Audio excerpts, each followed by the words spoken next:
This is the Dollemore Daily, and I'm Jesse Dollemore. This is Forward Observance, and I'm Brad Cooper. Nice to meet you, Jesse. Well, Republicans keep throwing around these cute little names directed at millions of patriotic Americans who are passionate enough to get out into the streets and raise their voices in protest of the Trump regime. Right off the bat, Jesse, we have a serious disagreement on what the meaning or definition of the word protest is. Protesting is not blocking traffic, which includes emergency response vehicles, shutting down airports, or beating to a bloody pulp anybody who voted different from you. That's called rioting, and it's just breaking the law and pissing people off. This new Republican cabal uses terms like crybaby and snowflake because, one, they're not very creative, and number two, they want to insult into submission those who are exercising their rights. No, we don't call you crybabies and snowflakes because we're not creative. We call you crybabies and snowflakes because that is what the hell you are.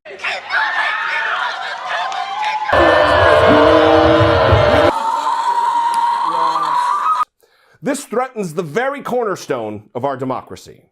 Even worse, though, these seemingly meaningless names are a trick designed to help Trump supporters dismiss the valid concerns of entire groups of people who hold different beliefs with a single derisive word. Words like racist and bigot.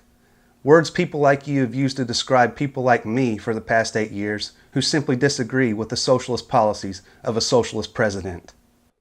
Republicans argue that a lack of mass protests across every major city in America after Obama's inauguration means that there shouldn't be any Trump protests. No, Jesse, there was not a lack of protests after Obama was elected. We just didn't riot and throw tantrums in the streets like perpetual children who didn't get their way, so we didn't really get on the news all that much.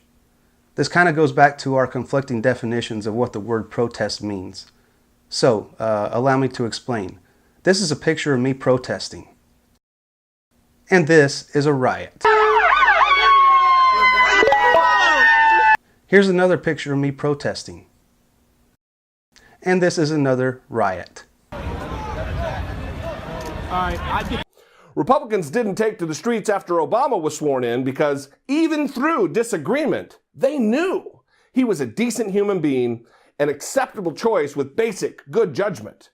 If Republicans felt their safety, security, and the future of our country was threatened, they would have been in the streets. We were in the streets, protesting the threat of failed socialist policies that have never worked anywhere in the history of the world. They have been tried. We just didn't make the news for smashing car windows and setting things on fire. It would have been their patriotic duty as Americans to protest. They didn't, though, and their silence spoke volumes.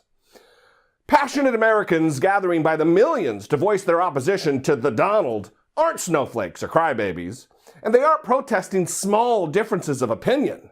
Seeing Trump's terrible judgment, total lack of understanding of not only basic civics, but the presidency, and his threatening of large groups of minority populations sparked their deep concerns for the future of the country they love. So they took to the streets. Today's protesters aren't like the Republicans who stayed home, who disagreed but felt safe under Obama. So they stayed home. We fight oppression. We resist tyranny.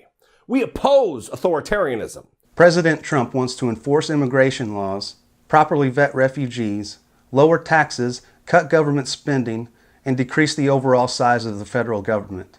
He sounds like a real authoritarian to me.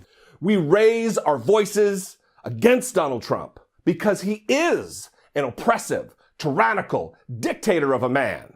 We take to the streets to stand up for the America we love. In closing, we don't call you snowflakes and crybabies because we want to dismiss you. We call you that because we've already dismissed the idea of paying for your useless feminist and gender studies degrees. And if you want to murder your baby, you're going to have to hire your own bottom feeder hitman abortionist to do it for you. Thanks for watching. Comment below, like and subscribe, and I'll see you later.